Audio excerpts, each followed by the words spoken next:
Lotus reality and agro farming వారు premium farm land projects మన పొలం ఫేజ్ 1, 2 మరియు 3 కంప్లీట్ చేసుకొని మన పొలం phase 4 Wasar village at Narayana Khed లో ఆగస్టు 15 ఇండిపెండెన్స్ డే రోజు గ్రాండ్ లాంచ్ చేయడం జరుగుతోంది.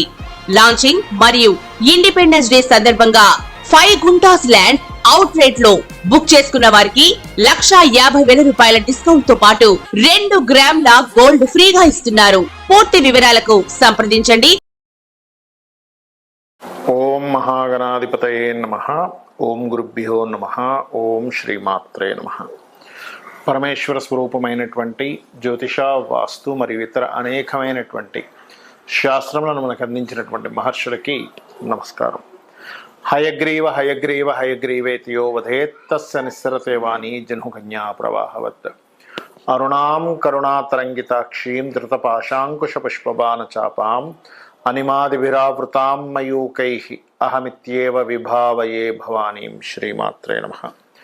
ప్రేక్షకులకి ఆ లలితాంబిక అమ్మవారి యొక్క అనుగ్రహం పరిపూర్ణంగా కలగాలని మనస్ఫూర్తి కోరుకుంటూ, మనకి ఇప్పుడు మనం చెప్పుకోబోయేటువంటిది ఏంటంటే కుజుడుకు సంబంధించింది. చాలామంది స్తంభన అనుకుంటున్నారు, కానీ కుజ స్తంభన కాదు. అది కుజుడు నీచ పొందుతున్నాడు. ఎప్పటి నుంచి అంటే మనకి అక్టోబర్ 21వ తేదీ నుంచి నీచ పొంది కరెక్ట్గా డిసెంబర్ 6వ తేదీ 6, 7 తేదీల్లో మళ్ళీ వక్రిస్తాడు. అదే నీచపడి వక్రిస్తాడు. వక్రించి జనవరి 22వ తేదీ వరకు వక్రించి మళ్ళా కర్కాటకంలోనే ఉంటాడు. అంటే దాదాపుగా ఆయన ఎంటర్ అవ్వడము ప్లస్ వక్రించి అక్కడే ఉండడం. దీన్ని బట్టి ఏమంటారంటే ఎక్కువ కాలం ఉంటున్నాడు కాబట్టి స్తంభన అనుకుంటారు. కానీ స్తంభన అనేటువంటిది ఏంటంటే అసలు ఎక్కడా కూడా కొన్ని డిగ్రీలు కూడా ముందుకు కదలకపోతే దాన్ని స్తంభన కింద తీసుకోవాలి.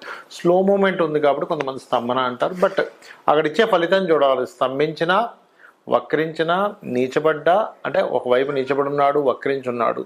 ఆ నీచబడినటువంటి ప్లానెట్ ఏ రాసులను చూస్తుంది, ఏ గ్రహాలను వీక్షిస్తుంది అనే దాని మీద ఆధారపడి ఉంటుంది. ఎప్పుడు కూడా గుర్తుపెట్టుకోండి. కాబట్టి ఈ యొక్క ఫలితాలు ఏవైతే ఉన్నాయో చెప్తుంది నేనైనప్పటికీ కూడా చెప్పిస్తుంది సాక్షాత్ లలిత అమ్మవారిగా భావిస్తూ, ఏ ఏ లగ్నాల వారికి, లగ్నం తెలియని వారి రాశిని చూసుకోండి, ఎటువంటి మంచి జరగనుంది, ఎటువంటి విషయాల్లో వీళ్ళకి జాగ్రత్తలు చూసుకోవాలి, ఏ పరిహార మార్గాలు చేసుకోవాలనేటువంటిది ఇప్పుడు మనం తెలుసుకుందాం. కుంభలగ్నము, కుంభరాశి. కుంభం వారికి కనుక చూసుకున్నట్లయితే లగ్నంలో శని యొక్క వక్రగతి, శని మళ్ళీ స్ట్రైట్ అవుతున్నాడు. కుంభం వారికి 6వ స్థానంలో కుజుడి యొక్క నీచ స్థానం, నీచం జరుగుతూ అక్కడ భాగ్యంలో ఉండే రవిని చూస్తుంది. దీనివల్ల ఏమిటి అంటే ఫస్ట్ ఆఫ్ ఆల్ ఎప్పుడైతే శని రాశిలో ఉండి కుజుడు దృష్టి ఉందో కొంచెం స్ట్రెస్ ఎక్కువగా ఉంటుంది. ఎట్లాంటి వాటి మీద చేసే పనులు వీళ్ళకి కానివ్వండి, ఇన్వెస్ట్మెంట్స్ వల్ల కానివ్వండి, విదేశాలకు వెళ్ళలేకపోతున్నాను అనేటువంటి ఒక స్ట్రెస్ కానివ్వండి, గతంలో ఎక్కడో ఇన్వెస్ట్మెంట్ చేసాం అది ఇంకా ముందుకు రావట్లేదు అనేటువంటి స్ట్రెస్ మాత్రం 12వ అధిపతి రాశిలో ఉంటూ కుజుడి యొక్క దృష్టి ఉన్నందుకు ఇటువంటివి జరుగుతాయి. కొంత జీవిత భాగస్వామితో కూడా కొంత స్ట్రెస్ అవుతూ ఉంటారు ఈ టైంలో. అయితే దీంతో పాటు మరి మంచి కూడా ఉంటుందని చెప్పుకున్నాం కదా. 6లో ఉండే కుజుడు ఎప్పుడైనా నీచభంగం జరిగినప్పుడు కోర్టు కేసెస్ లేదా పోటీ పరీక్షల్లో, కాంపిటీషన్ ఎగ్జామ్స్లో, లేనట్లయితే కొన్ని ఆటలు ఉంటాయి మనకి.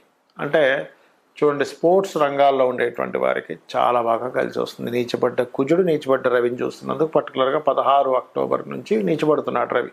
కానీ 21 అక్టోబర్కి ఎప్పుడైతే మనకి కుజుడు 6వ స్థానంలోకి ఎంటర్ అవుతాడు, అక్కడ ఒక 25 రోజుల పాటు రవి మారే వరకు కూడా మంచి యోగాన్ని ఇస్తాడు అక్కడ.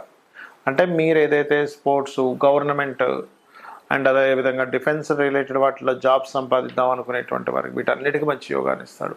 మరి ఇదే కుంభం వారికి ఎప్పుడైతే సప్తమాధిపతి 9లోకి వెళ్ళాడో ఇక్కడ 2వ మ్యారేజ్ అవ్వడానికి, తండ్రి నుంచి ఎప్పటి నుంచో గవర్నమెంట్లో కొన్ని ఆగిపోయిన ఉంటాయి, ప్రావిడెంట్ ఫండ్ లాంటివి ఏదో కారణం చేత ఆపేస్తారు. అలాంటివి కొన్ని సంవత్సరాల నుంచి తిరుగుతున్నా కానటువంటిది అక్టోబర్ 16 నుంచి నవంబర్ 16 మధ్యలో మీరు కొంచెం సీరియస్గా కనుక తిరిగినట్లయితే అక్కడ కొంచెం తొందరగా వర్కౌట్ అవుతుంది. అందులో ముఖ్యంగా అక్టోబర్ 21 నుంచి అయితే ఇంకెక్కువ అవుతుంది, ఎందుకంటే కుజుడు వచ్చి నీచభంగ రాజయోగాన్ని ఇస్తున్నాడు కాబట్టి. అలాగే కొన్ని లాంగ్ జర్నీస్ వల్ల, కొన్ని మెడికల్ రిలేటెడ్ సంబంధించిన విద్యల వల్ల కూడా కలిసి రావడము, కొంత ధైర్యంగా కొన్ని నిర్ణయాలు తీసుకోవడం వల్ల కలిసి రావడము, ఇట్లాంటివి కూడా ఖచ్చితంగా గోచరిస్తున్నాయి ఇక్కడ.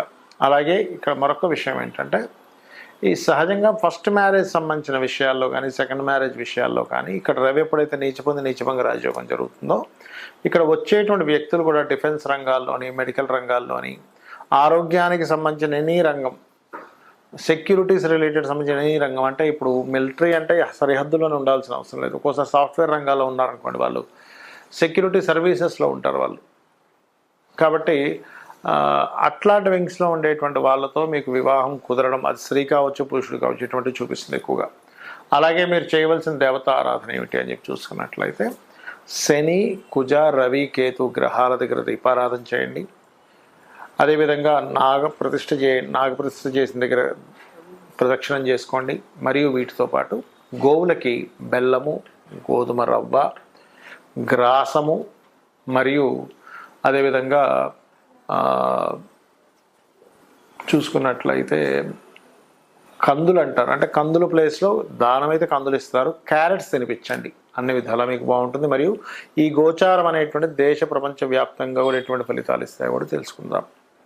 ఈ విషయాలు చెప్తుంది నేనప్పటికీ కూడా చెప్పిస్తుంది సాక్షాత్ లలిత అమ్మవారిగా భావిస్తూ, ఇక్కడ ముందుగా మేషలగ్నం వారికి కనుక చూసుకున్నట్లయితే మేషం వారికి లగ్నాధిపతి నీచ పొందుతున్నాడు, గుర్తుపెట్టుకోండి. అంటే లగ్నాధిపతి నీచంలోకి వెళ్తున్నాడు, అది మరలా అక్కడి నుంచి శనిని వీక్షిస్తున్నాడు అన్నప్పుడు పర్టికులర్గా వీళ్ళకి దీంట్లో రవి ఎప్పుడైతే మనకి తులారాశిలోకి ఎంటర్ అవుతాడో రవికున్న ఫలితం ఏమిటి అంటే ప్రపంచవ్యాప్తంగా కానీ దేశవ్యాప్తంగా కానీ ఉండేటువంటి ఫలితాలు ఏమిటి, మీ లగ్నరీత్యా వచ్చేటువంటి ఫలితాలు ఏమిటి అంటే, ఒకటి, మీ లగ్నాధిపతి ఎప్పుడైతే నీచ పొందుతున్నాడో ఇక్కడ మీరు జాగ్రత్త పడవలసిన అంశము పర్టికులర్గా వాహనాల మీద వెళ్ళేటప్పుడు, ఏదైనా భూములు కొనుగోలు చేసేటప్పుడు ఈ పర్టికులర్ టైంలో, ఇందాక నేను మీకు చెప్పాను కదా, అక్టోబర్ 21వ తేదీ నుంచి మనకి మధ్యలో మనకి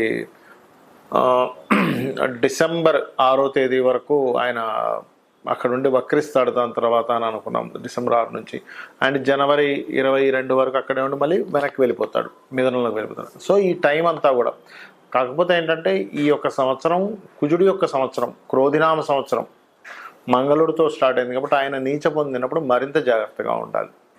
అయితే ఇక్కడ భూములు, గృహ నిర్మాణ సంబంధించినటువంటిది, వాహనాల మీద వెళ్ళేటప్పుడు ఏదైనా సబ్జెక్ట్స్, కొత్త సబ్జెక్ట్స్ అవి ట్యూషన్స్ కనో లేకపోతే ఆన్లైన్లో మనీ కట్టి ఆ సబ్జెక్ట్స్ తీసుకోవడమో కొన్ని చేస్తూ ఉంటారు డిఫరెంట్గా. అటువంటి విషయాల్లో మరియు తల్లిగారి ఆరోగ్య విషయంలో చాలా జాగ్రత్తగా ఉండాలి. ఇది కుజుడు నీచిపడినందుకు. మరి అదే కుజుడు వక్రించి శనిని కూడా చూస్తాడు. ఎక్కడ ఉంటాడు శని? 11వ స్థానంలో ఉన్నాడు ప్రజెంట్. సో వ్యాపార సంబంధించిన ఎక్కడికైనా ఈవెంట్స్కి వెళ్ళినప్పుడు, లేనట్లయితే ఒక్కోసారి చూడండి లాంగ్ డ్రైవ్స్కి వెళ్తుంటారు సరదాగా అందరూ కలిసి, అలాంటిది ఏదైనా ఆహ్లాదకరమైన ప్రదేశాలకు, అందులో ముఖ్యంగా జల ప్రదేశాలకు వెళ్ళినప్పుడు, ఎందుకంటే జలరాశుల్లో ఉన్నటువంటి కుజుడు వీక్షించి చూస్తున్నాడు. ఎప్పుడైనా ఈ పాపగ్రహాలు జలరాశుల్లో ఉన్నప్పుడు దాని ప్రభావాన్ని పెంచుతూ ఉంటాయి. మనం లాస్ట్ టైం చెప్పుకున్నాం 10 నెలల క్రితం, రాహువు జలరాశుల్లోకి వస్తున్నాడు, జల ప్రళయాలు వస్తాయని. ఎందుకంటే జలరాశుల్లో ఉన్నాడు కాబట్టి ఏంటంటే ఈ జాగ్రత్త ఖచ్చితంగా తీసుకోవాలి. మరి ఇక్కడ మంచి కూడా అన్నారు కదా, ఏమిటంటే ఆ మంచి ఏమైనా ఉంటుందా అంటే, ఇక్కడ రవి ఎప్పుడైతే మనకి తులారాశిలోకి సంచరిస్తాడో అంటే పర్టికులర్గా ఈ అక్టోబర్ 16 నుంచి నవంబర్ 16 సమయంలో, గుర్తుపెట్టుకోండి, అక్టోబర్ 16 నుంచి నవంబర్ 16 మధ్యలో రవి తులలోనే ఉంటాడు. ఎప్పుడైతే తులారాశిలో ఉంటాడు రవి, ఆ సమయంలో ఈ కుజుడి యొక్క దృష్టి రవి మీద పడ్డందుకు పార్ట్నర్స్ వల్ల కానీ లేకపోతే జీవిత భాగస్వామి వల్ల కానీ ఒక గొడవలాగా జరిగి మళ్ళీ అది మంచిగా, అంటే కొంత స్ట్రెస్ ఉంటుంది ఆ పార్ట్నర్స్ బిజినెస్లు, అండ్ అలాగే సంతాన సంబంధించినటువంటి విషయాలు. ఒక్కోసారి చూడండి, అమ్మో సంతానం ఇంకా కలగరన్నారండి కానీ ఏంటో లక్కీగా అయింది అంటూ ఉంటాం. లేదా రాజకీయ సంబంధించిన, ఎందుకంటే పంచమాధిపతి నీచభంగ రాజ్యంలోకి వెళ్ళాడు అక్కడ. కాబట్టి మేషం వారికి సడన్గా ఏదో ఒక, అంటే ప్రభుత్వం మీద ఏదో వ్యతిరేకత రావడం వల్ల మీరు దాని ద్వారా మీరు హైలైట్ అవ్వడము, మేషం వారు పర్టికులర్గా ఇట్లాంటివి చూపిస్తున్నాయి. బికాజ్ ఆఫ్ పంచమం ఈ సంతానాన్ని, ఫ్రెండ్స్ని, మీ యొక్క ఆలోచన విధానాన్ని, మీ యొక్క ప్లానింగ్ని, మరియు అదేవిధంగా రాజకీయ సంబంధించిన విషయాల్లో సడన్గా ఒక మిరాకిల్ లాగా జరిగేటువంటి యోగాన్ని ఇస్తాడు అక్కడ రవి. కాబట్టి ఈ జాగ్రత్తలు ఇవి తీసుకోవాలి. మరి రెమెడీ ఏం చేసుకోవాలి? కుజుడు శని గ్రహాల దగ్గర దీపారాధన చేయండి. వీలైతే రవిగ్రహం దగ్గర కూడా దీపారాధన చేయండి. గోవుకి బెల్లము క్యారెట్స్ తినిపించండి, అన్ని విధాలా బాగుంటుంది. ఇక మనము దేశవ్యాప్తంగా ప్రపంచవ్యాప్తంగా ఎటువంటి ఫలితాలు వస్తాయో కూడా తెలుసుకుందాం.